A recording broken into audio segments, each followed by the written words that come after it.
ज्योतिष विज्ञान नहीं है अंधविश्वास। आइए जानते हैं जाने माने अंक शास्त्री, ज्योतिष शास्त्री और वास्तु शास्त्री मानस एस.एन. बिग, जो देश में इस विधा के लिए जाने जाते हैं। राष्ट्रीय प्रस्तावना के निदेशक संजीव श्रीवास्तव से मानस जी की हुई संक्षिप्त वार्ता नोएडा से। नमस्कार, आप देख रहे हैं राष्ट्रीय प्रस्तावना और मैं हूं संजीव श्रीवास्तव। आज आपके सामने मैं बैठा हूं नोएडा में।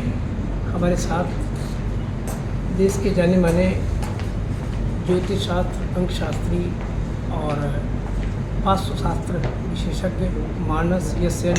बिग जी, जिनका कार्यक्षेत्र गुजरात भी रहा है और इस समय आप राजधानी में स्थापित होकर के 3 विषयों पर अपना शोध कर रहे हैं और जागरूकता का काम कर रहे हैं। आइए मिलाते हैं बिग जी से। जी, आपका बहुत बहुत धन्यवाद। राष्ट्रीय प्रस्तावना की तरफ से सभी लोगों को जय माता दी। और मैं अंक विज्ञान का फाउंडर मानस एस.एन. जी। बिग जी, ये जो अंक शास्त्र, ज्योतिष शास्त्र और वास्तु शास्त्र का आपस में क्या सामंजस्य है और आपने इस विषय को क्यों चुना अपने जीवन को आगे बढ़ने के लिए, इसमें थोड़ा सा प्रकाश डालिए। ऐसा है कि कोई भी आपके चाहे वास्तु हो, चाहे ज्योतिष हो, चाहे वो अंक शास्त्र हो, बेसिकली वो आपके 5 गुणों पे ही 5 तत्वों पे काम करते हैं: पृथ्वी, जल, अग्नि, वायु, आकाश। अगर हम ज्योतिष की बात करते हैं तो वो ज्योतिष शास्त्र में हर प्लैनेट का एक एलिमेंट है और उस एलिमेंट को हम उस प्लैनेट की रेमेडी से बैलेंस करते हैं, तो उनके जीवन में जो भी प्रॉब्लम लोगों की चल रही होगी उनका सॉल्यूशन मिलना शुरू हो जाता है।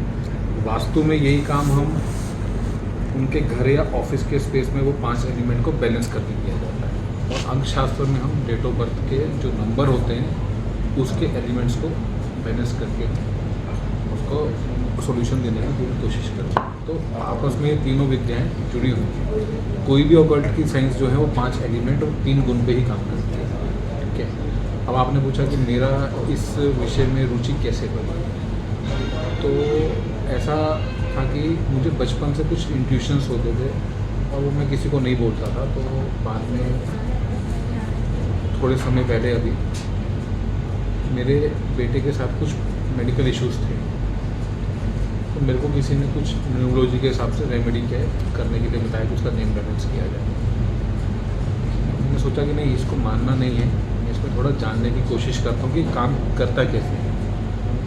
तो फिर मैंने न्यूरोलॉजी का अध्ययन करना शुरू किया। कुछ मेरे मेंटर्स रहे जो जिन्होंने मेरे को गाइडेंस दिया, सब कुछ हुआ। उसके बाद मैंने फिर मेरे नाम को, अपने बेटे के नाम पर बैलेंस किया और जो प्रॉब्लम थी उसमें उसका सॉल्यूशन मेरे को मिल गया। तब मैंने ऐसे सोचा कि नहीं, अब इसके अंदर मैं और अंदर जाऊँ, डीप एनालिसिस करूँ। और फिर मैंने न्यूरोलॉजी, वास्तु और एस्ट्रोलॉजी तीनों को साथ में लेकर अध्ययन करना शुरू किया। कुछ मेरे मेंटर्स से मैंने मार्गदर्शन लिया और सब कुछ किया, तो मुझे उसके अंदर बहुत अच्छे रिजल्ट भी मिले। तब मैंने ये प्रण लिया कि मैं इसी लाइन में आगे जाऊँगा और जो प्रॉब्लम मुझे हुई है वो प्रॉब्लम और जिनको भी कोई भी कुछ भी प्रॉब्लम है उसको पूरा सॉल्यूशन देने की कोशिश करनी चाहिए और लोगों को आज मिल गई है। अब आपने जब ये क्षेत्र चुन लिया है, अंक शास्त्र, ज्योतिष शास्त्र और वास्तु शास्त्र, इसको लेकर के आप कहाँ तक जाना चाहते हैं? आपका परम लक्ष्य क्या है? देखो, मेरा परम लक्ष्य जो इसके पीछे रहा वो शुरू से एक ही रहा कि समाज की सेवा कैसे की जाए। एक मेरा लक्ष्य ये है कि इसकी एक यूनिवर्सिटी टाइप में आगे जाके बनाऊँ और उसके अंदर वो चीज़ें कि जो आज के टाइम के अंदर ज़रूरी हैं इसको लेके। क्योंकि देखो, ऐसा है कि हर बंदा जरूरी नहीं कि डीपली इसके अंदर जाए, पर युग के हिसाब से चीज़ें बदलती हैं और आजकल हम उसको मॉडर्न न्यूमरोलॉजी बोल देते हैं, मॉडर्न एस्ट्रोलॉजी बोल देते हैं या मॉडर्न वास्तुशास्त्र बोल देते हैं।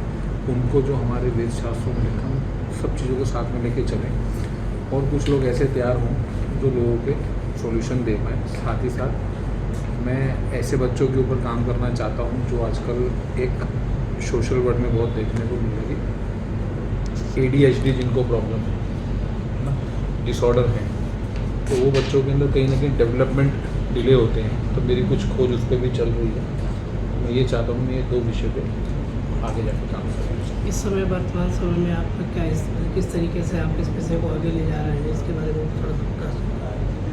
वर्तमान में ऐसा है कि मैं जो भी मेरे पास कुछ खास लोग कंसल्टेशन के लिए आते हैं तो मैं तीनों तरह से कंसल्टेशन करता हूँ। सिर्फ न्यूमरोलॉजी से कभी कभी चीज़ें पकड़ में नहीं आती तो न्यूमरोलॉजी, एस्ट्रोलॉजी और कभी कभी उनके नंबर और कुंडली के हिसाब से वास्तु को भी देख लिया जाता है वहाँ बैठ के। और साथ में मैं कुछ मेरे कोर्स वगैरह चलते हैं जिसको मैं जूम के ऑनलाइन सेशंस में पढ़ाता हूँ और उन कोर्स का नाम भी 360 डिग्री न्यूमरोलॉजी कोर्स रखा गया है। उसका कारण ये रहा है कि 360 डिग्री मतलब उसके अंदर सब चीज़ें कवर होंगी। कितना पार्ट हमें एस्ट्रोलॉजी का भी देखना है। एक एग्जांपल दे देता हूँ, जैसे अगर मेरे को किसी का नाम परिवर्तन करना है तो मैं उस टाइम उसके एस्ट्रोलॉजिकल चार्ट में देखता हूँ कि उसके अष्टम स्थान में जो ग्रह बैठा हो उसके ऊपर मैं उसके नाम देने की कोशिश नहीं करता हूँ, क्योंकि अष्टम स्थान को अच्छा स्थान नहीं माना जाता। और इसी तरह से मैं अपने कोर्सेज में आगे लोगों को जागरूक करने की कोशिश करता हूँ। बहुत बहुत धन्यवाद आपको। राष्ट्रीय प्रस्तावना डिजिटल चैनल के दर्शकों के लिए आपका कुछ संदेश।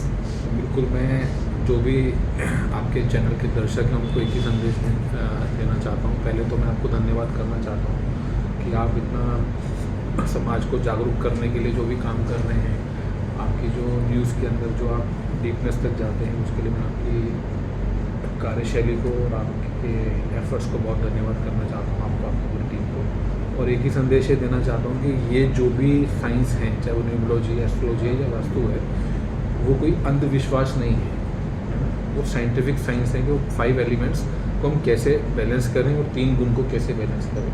तो उसको अंधविश्वास नहीं माने, पूरा विश्वास करके अगर आप मानेंगे तो आपको उसका रिजल्ट जरूर मिलेगा।